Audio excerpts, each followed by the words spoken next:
Have you ever thought to yourself that Napoleon Bonaparte was a massive nerd? Think about it. He conquered most of Europe through military might, but then he literally lost against the weather. Imagine that. Just turn on the AC, little bro. Anyways, for today's video, I thought I could do way better than that short little French boy. So the goal of this run is to beat Napoleon's peak borders while also dominating the rest of the world. As any true Corsican enjoyer would. I hope you guys enjoy the video. Let's get right into it. Alright guys, today we're going to play as Corsica, but we need to start as France real quick. And we're not going to click any buttons. We're not going to do nothing. We're just going to go to diplomacy, release subject, and we're going to release Corsica as independent and play as it. And we're going to try and get the peak borders of Napoleon Bonaparte here. So we're going to conquer pretty much most of Europe. We might expand more than that, but that's at least the minimum. We just want the peak French borders. And we're just going to improve with GB. And I think for this strategy, I'm just going to expand into Ethiopia first. Because in my previous playthrough, I kind of started with Europe and going into Italy, but that kind of didn't work out well. So logically, if we just expand into a really easy place and get some colonies, we should be fine, right?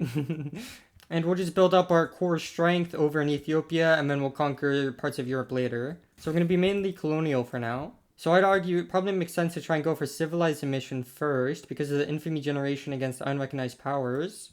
And we'll try and join the British power bloc because they have colonial offices, and that should reduce our infamy generation by 15 to 20%. So we're definitely going to need to make a navy real quick, and a little bit more infantry, just so we're not overstacking on artillery. This is my, second attempt, so I kind of already know we have good laws, but we start with, interventionism, cultural exclusion, different laws like that, so we're pretty good on the law department. Alright, and looks like GB wants power block embassy from us and other things, so we'll just try and go for this for 25 years. Yeah, they should have a lot of leverage over me very soon. And we're probably good just to declare on war Sengali here. We want some pretty early expansion that's going to be pretty reliable and not getting wrecked. There's some supply issues, but we're probably fine, I think. I'll do subventions for all the military goods we need. We're probably going to lose a little bit of money, but it should be fine. Alright, we have a pretty good advantage, so we'll just attack now. There we go, we won the war. And we should be good just to declare on more nations here. Here we go, we won against the last country. So what I'm going to do here is I'm just going to release Ethiopia as a subject country and raise subject payments, and they should be giving me quite a bit of money. Our GDP is going to fall quite a bit, but it should help us with earning more money, so it should be fine. And GP went for transportation infrastructure, which doesn't really help us at all. We would have wanted market unification, but there's nothing we can really do about that. Oh, and we can just insta-enact parliamentary republic. There we go. We could get a von Habsburg as our dude here. But we want a Bonaparte leader. Apparently India is breaking apart now. Oh my, East India Company fully united from that. Okay. I think for now I'm just gonna delete my army because I kind of need to earn some money. Guess I'll delete my navy as well. We're kind of sitting on 0 infamy, but we should probably be expanding a bit. But if we do, then that would increase our GDP and that would lower our reinvestment. Right now I'm just kind of reinvestment maxing. Nice, and we can establish the United Construction Conglomerate. If we leave the power block, then it's not really going to be that good, but for now it should at least be pretty decent. So it's kind of been a while since I've really shown anything, but what I've been doing is I've literally just been sitting around with low GDP intentionally so that my reinvestment multi is as high as possible, and I'm just getting as much reinvestment as I can. I could probably just release subjects and do stuff like that, but I think it's fine. We're not really in a rush for anything. Brace yourselves, for there's going to be a math jump scare in 3, 2, 1. The formula is shown at the top while I'm showing what different values of GDP do to your reinvestment. For example, going from 1 to 2.5 million GDP reduces your reinvestment multi by 2%. Going from 10 to 15 million GDP reduces your RM by 8%. And going from 45 to 50 million GDP reduces your RM by 17%. So overall, if you stay below or around the 10 million GDP mark, the total loss is pretty low at around 13%. You can see the ratio of GDP increase to RM loss gets lower the more GDP you have. So the percent increase to GDP has a greater effect on the RM.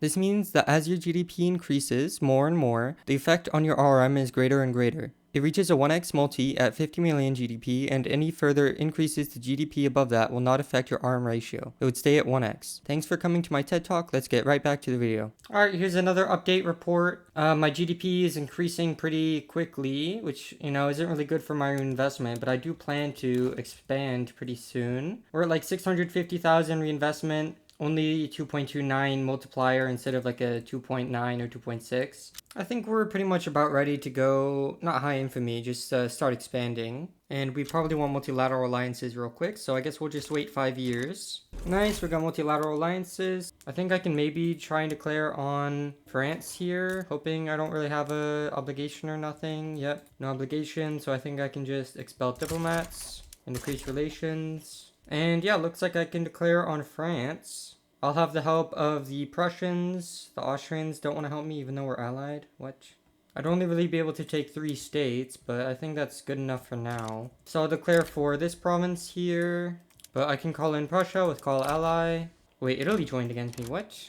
Well, I can call in the US with investment rights in Italy. And then we should probably win the war. So I'll just conquer some states from Italy.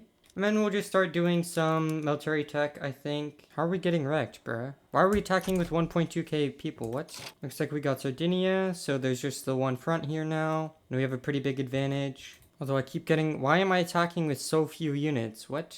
And I'm just doing some land invasions, because I think that will be better, having more fronts. I mean, we have like a 94% advantage, so we should be winning pretty quickly here. I think the attacking from the land connection was a pretty smart idea. Really helped with messing up the AI's ability to think and, you know, press buttons and do whatever. Looks like France is capitulating out. They're about to capitulate. There we go. We got a province from Spain. Not Spain, what the f. And then this Italy war should be over. Yep, we can peace out. So we are now a bit bigger. And it's kind of cursed the way we look, but it's whatever, you know? Yeah, and our reinvestment multi is only 1.3x right now, but I think it's fine. At this point in the game, we kind of just want to be conquering some states and incorporating them so that we can build up our army even more. It's pretty much time to just build up our army with the land we just conquered. So that's what I'm going to be doing for quite a bit until my infamy dies down. And then I'll go high infamy pretty soon. There we go, we can get an alliance with GB for 25 years. Holy crap, GB, why do you need so many battalions? Looks like I can also ally Russia, okay. Oh my god, I'm literally hugboxing, guys. I have 4 alliances. Everyone is my friend. I can invite this exile here. He's cautious, so it would reduce infamy generation by 20%. So if I just invite him, I need to get him in government real quick. And then I just grant him leadership. Here we go, rural folk. And I just promote him, and that increases their clout. And then I can get them in. There we go, we got the rural folk person as the chancellor. So we now have the cautious ruler. And it's 19 infamy for a state from France. It's only 16.5 for one from Italy. So I'm going to go for some Italian states. So I'm going to conquer 4 states and then humiliate them just so they hopefully don't back down, although they probably will. So France did side against us, but so did Brazil. I'll just call in GB since they're the strongest person. Alright, well the war started, so they didn't back down, which is good, and this should be a pretty easy war. We're kind of super high infamy, but it's fine, you know. Alright, and we can peace out with Italy. That was very quick. So we're looking a little bit better. We've kind of got like a little coastline of Italy. The borders aren't the greatest, but you know, it's a start, alright? Wait, Raj left? What? I guess Hindustan's independent now. That's pretty cool. Oh my god, we're not even like half of the way there to get the prestige needed to overtake GB. Oh my god. So now I'm going to declare an annexation on Transvaal. And the hope of this is that GB sides against me here. There we go, GB sided against me. So I'm just going to liberate a bunch of their subjects. Alright, war started, so I'm going to try and naval invade them. There's a little bit of a efficiency loss because the armies are 120 and the navy's only 100, but it should be fine. But the main thing is I just want to lower their prestige as much as possible. Yeah, I don't know why. Oh, and we got expelled, so we lost our company. So that's kind of whatever, I guess. Our reinvestment just fell a lot. And our company, when I last saw it, was at like 2 million profit. So I guess our whole strat didn't work out in the end, but whatever. We'll just do military treaty. And aggressive coordination. I guess we'll just go high infamy soon, since we're about to get chemical weapons like any moment now. 7 days left. We are starting to lose war support here, which isn't very good. We're not going to last very long, guys. The whole point of this war didn't make sense anymore because we are no longer in their power block, but it's kind of whatever, I guess. There we go. We just liberated a bunch of countries from GB, and Prussia wants me to capitulate. You're kidding me. It's just a white piece, bro. What do you mean? Why don't you want to peace out? Fine, you can have transit rights in me, whatever. Well, we have chemical weapons, so I think we can go high infamy now. So I'm just gonna declare annexation on Italy. Russia sided against me, that's fine. Austria did as well, so did France. We should be fine. We should have massive military advantage. Alright, well, I'm conquering some states from Austria. This should be decently easy-ish war. We may or may not be in default right now, but it's fine. Default never hurt nobody. Money is just a number, guys. So is infamy. Alright, I think I can probably declare on Switzerland now, in the middle of this war. And USA wants to cut me down to size. I'm just gonna say no thank you. Hey guys, editing Sharky here to voice over pretty much the rest of the run. I don't really know how to smoothly transition this, but you know, whatever. After I declared war in the Swiss, the Ottomans joined against me, so I made them a protectorate. Prussia sided with US on the cutdown war, so I had to conquest war goals against them. I then fully finished the Italian war by piecing out with Austria. Then I finished the Swiss war by piecing out with the Ottomans. I declared on Serbia to hopefully have someone like France side against me, but no one did. So I then declared on Wallachia for the same reason, with Austria siding against me, so I had to conquest war goals on them. After winning against Austria, I finally had a land connection with Prussia, but they surprisingly put up a good fight. I mean, I still kind of easily won with the economy equivalent to modern day Greece, but hey, you gotta respect the effort. And by the way, the American war had like over 2 million people dead and 4.5 million people wounded. After Prussia capitulated, I white peaced with the United States of America, and I was finally at peace after 5 years of constant war, so I granted some land to the Ottomans to slightly clean up the borders. At this point, my world domination was assured, and I had no looming threats or big wars to worry about, so I continued my expansion. First with Montenegro, where Russia sided against me, so I decided to conquer some Polish land. Then I declared on France, and after that war started, I declared on Hanover, where the Netherlands, GB, and the US sided against me. I tried to full annex the Netherlands, but I didn't really have enough maneuvers to do so. And after the French and Hanover wars ended, I declared to annex Austria as subject Bulgaria, and I also added a protectorate for Austria. And then I also unlocked flamethrowers, which wasn't as good as chemical weapons, but hey, it's still nice to have. And my next war was to annex Belgium. Prussia sided against me, so I ate more of their land. I started another war against Spain, and I finally decided to make the screen look pretty, so I actually have some usable footage to showcase my borders. I owned roughly a third of France, maybe like 90% of the Balkans and Germany, and all of Italy except for Malta, and like some random states around the world, but you know, who cares. And for some reason, the Ottomans found the absolute worst timing to declare on me. Pretty much already won, so I don't really know what they were thinking. I'm gonna speed through some clips. I kind of won against Greece and Russia, later against Sweden, then Denmark, then Prussia. And looking at the power block, we can see I owned almost all of Europe. And since I was at peace, I decided to give some land to subjects and create new subjects for the land I didn't really want to hold. But that's kind of lame, so let's get right back to the wars, is what I would say if it wasn't super repetitive, but I think you guys get the point.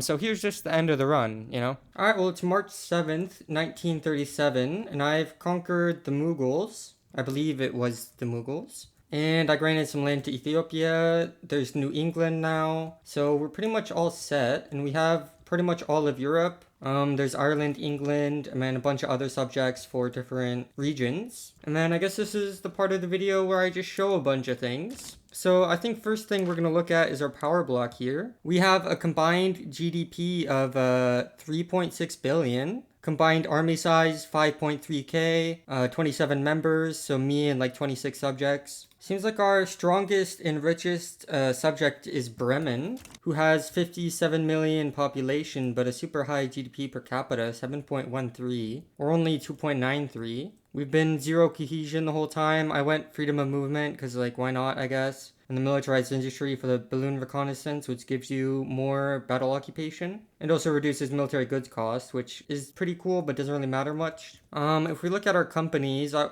haven't really paid attention to them at all, but our opium plantation company is 1 mil profit. Metalworks is like 900k. This one's 130k. The only real benefit from it is just the effect that it has to army strength. Like, it's giving us 5% more defense and offense, so that's pretty cool, but it's not really profitable. Our munitions company is also kind of just useful for the modifier. It has 500k profit, and then this one I just established recently just to have more pops. And Corsica has a 1 mil profit as well. If we look globally, oh my god, the British and the Americans are dominating. But we're doing pretty good with companies. We're not really the greatest with them. I haven't really touched Russia much. except from like Persia, Poland, Scandinavia, and Baltic provinces. But other than that, you know, they're pretty much how they normally would be. We just built up our army like so long ago, and we've kind of just been using that. And what really helped me here was these conscripts here, because I can't be bothered to make like 6 more armies, you know, but the conscripts are really good. We didn't go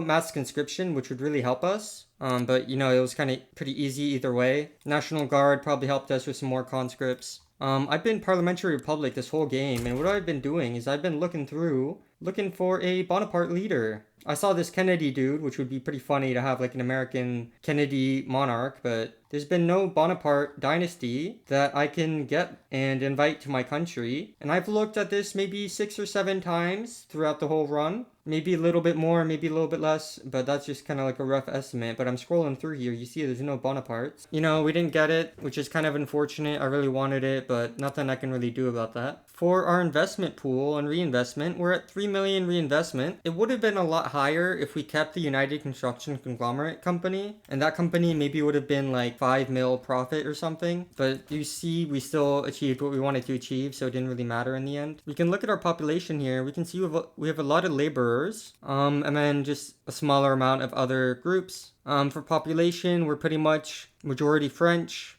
Italian, then Corsican. And if we just look at our capital here, we have 21.7 million Corsican pops. We're currently losing migration because like there's a lot of unemployment, because whenever you get like a few 100,000 migration each week, it kind of is very difficult to keep up with it. But there's 65.9 million people living in Corsica, so that's pretty cool. And it's majority Corsican, like 33%, and then just a bunch of other cultures. And if we just look at the ledger and we sort by, what is it, global population, we're like 2.5 times more population than one of these Chinese states, like the second place. Should be the same with GDP. If we just look at GDP, okay, well, I guess this one Bengali state is insane because it has a bunch of opium. Yeah, like full built opium, and it's producing a ton of it. So it has super high GDP. But in this Corsican state, we don't really have any resources. We have like fishing wharves and logging camps, so it's all just from industry. Looks like tools is making up the majority of our GDP here.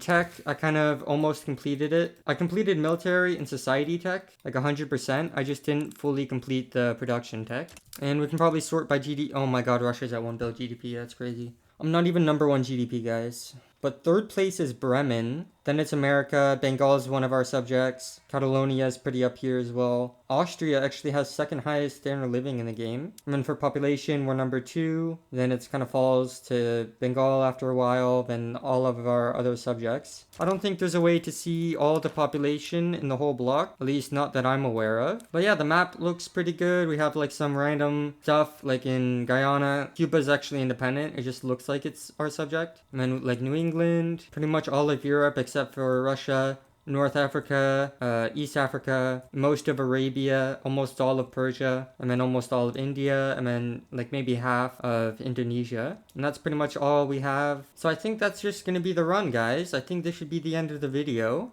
So I will see you guys later. Have a good day.